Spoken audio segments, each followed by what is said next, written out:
Hello students, আমি Nitish sir জ্ঞানজ্যোতি coaching সেন্টারের পক্ষ থেকে তোমাদের প্রত্যেককে জানাই আরও একবার স্বাগত। তো স্টুডেন্টস, আজকে আমি তোমাদের সঙ্গে আলোচনা করব যে সমস্ত ছাত্রছাত্রীরা ক্যালকাটা ইউনিভার্সিটির আন্ডারে বিভিন্ন কলেজগুলোতে পড়াশোনা করছো তাদের জন্য আজকে আমি তোমাদের ENVS যে CVAC যে পেপারটা রয়েছে ENVS সেকেন্ড সেমিস্টারে, সেখান থেকে আজকে অতি গুরুত্বপূর্ণ একটা প্রশ্ন নিয়ে আলোচনা করব। সেটা হচ্ছে দুর্যোগ ও বিপর্যয়ের মধ্যে কিন্তু পার্থক্য। ক্লিয়ার? ক্লাসটি শুরু করার পূর্বে তোমাদেরকে বলে রাখি, যারা এখনও আমাদের চ্যানেলটিকে সাবস্ক্রাইব করোনি তারা অবশ্যই চ্যানেলটিকে সাবস্ক্রাইব করে পাশে থাকা বেল আইকন অল প্রেস করে দাও, যাতে নেক্সট টাইম থেকে কোনো ভিডিও আপলোড করলে তার নোটিফিকেশন তুমি সবার আগে পেতে পারো। এছাড়া তোমরা যারা ভাবছো যে অনলাইনে আমাদের সেন্টারে যুক্ত হবে, নোটসপত্র সমস্ত কিছু নেবে, তারা যোগাযোগ করতে পারো আমাদের অফিসিয়াল নাম্বার 7076398606 নাম্বারে অথবা 6295916282 নাম্বারে। তোমাদের টোটাল কোর্স ফি কিন্তু রয়েছে যেটা CVAC-এর ENVS এর জন্য মাত্র 99 রুপিস, পুরো 6 মাসের কোর্স ফি। এর বিনিময়ে তোমরা সমস্ত নোটসপত্র পেয়ে যাচ্ছ এবং CVAC যদি তোমরা অ্যাডমিশন নাও তাহলে ইন্ডিয়ান নলেজ সিস্টেমটা যেটা রয়েছে সেটা তোমরা পাচ্ছ সম্পূর্ণ বিনামূল্যে। ঠিকই শুনছো, সম্পূর্ণ বিনামূল্যে পেয়ে যাচ্ছ CVAC-এর দুটো প্যাকেজ, অর্থাৎ buy one get one free. চলো শুরু করছি আজকের ক্লাসটা ডিটেলসে। দেখো কি বলেছে, দুর্যোগ এবং বিপর্যয়। আমি কিন্তু ইন্ডিভিজুয়ালি দুর্যোগ সম্পর্কে এবং বিপর্যয় সম্পর্কে আলাদা আলাদাভাবে আলোচনা করেছিলাম তোমাদের সঙ্গে। দুর্যোগ কাকে বলে এবং বিপর্যয় কাকে বলে এই নিয়ে অলরেডি আমার ক্লাস কিন্তু দেওয়া আছে, দেখে নেবে, প্লেলিস্ট বানানো আছে ইউটিউবে, সেখান থেকে তুমি দেখে নিতে পারো। তো আজকে এই দুটার মধ্যে ডিফারেন্স কি রয়েছে দেখো। দুর্যোগ মানে আমি কি বলেছিলাম আগের দিন, দুর্যোগ হচ্ছে কয়েক সেকেন্ড, কয়েক মিনিট বা কিছু সময়ের কিন্তু কাজ, কিন্তু বিপর্যয় কিন্তু অনেকটা সময় কিন্তু বা অনেক সময়ের কিন্তু কাজ। অর্থাৎ দুর্যোগটা একটু সময়ের অবস্থা, অল্প সময়ের একটা প্রাকৃতিক দুর্যোগ আমরা বলি, আবহাওয়া খারাপ হয়ে যায় প্রাকৃতিক দুর্যোগ বলি, কিন্তু বিপর্যয় বলতে ধ্বংস, বিশাল পরিমাণে একটা এলাকা জুড়ে কিন্তু ধ্বংস। দুর্যোগ খুব তাড়াতাড়ি কিন্তু দুর্যোগ হলে পারে, খুব তাড়াতাড়ি কিন্তু এটাকে কাটিয়ে ওঠা যায়, কিন্তু যদি বিপর্যয় হয় এটাকে কিন্তু কাটিয়ে ওঠা যায় না। সরকার থেকে দুর্যোগে কোনো ত্রাণ পাওয়া যায় না, কিন্তু বিপর্যয়ে সরকার থেকে ত্রাণ পাওয়া যায়।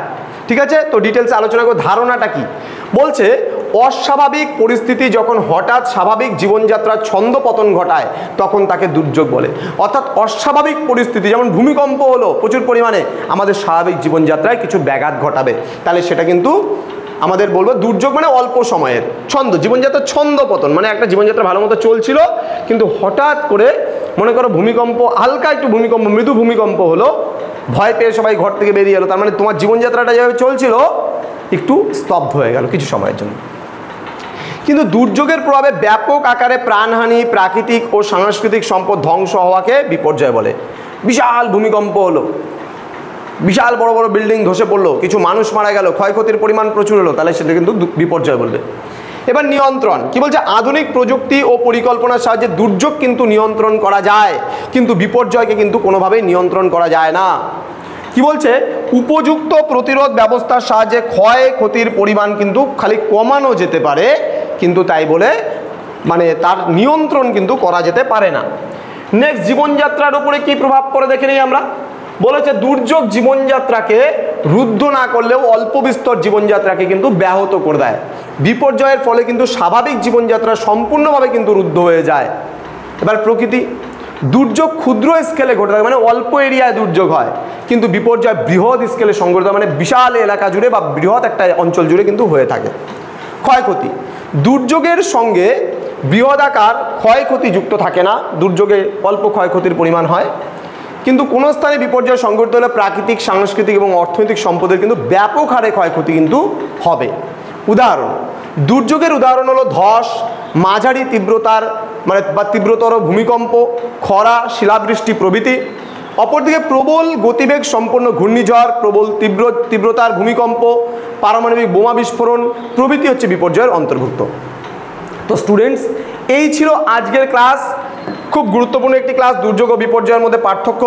তোমরা যারা CVAC-এ তোমাদের ENVS রয়েছে তাদের জন্য খুব গুরুত্বপূর্ণ আজকের এই ক্লাসটি। তোমাদের উজ্জ্বল ভবিষ্যৎ গড়ে তুলবো আমরা, এটাই কিন্তু আমাদের প্রতিশ্রুতি। তো একটা বার্গারের থেকেও কম মূল্যে তোমরা যদি এই সমস্ত নোটসপত্র আমাদের থেকে পেতে চাও, সময় নষ্ট না করে যোগাযোগ করো আজই আমাদের সঙ্গে। দেখা হচ্ছে খুব তাড়াতাড়ি আরও একটা নতুন ক্লাস নিয়ে তোমাদের সঙ্গে। তোমরা প্রত্যেকেই ভালো থেকো, সুস্থ থেকো। Thank you so much, thanks for watching after all, thank you.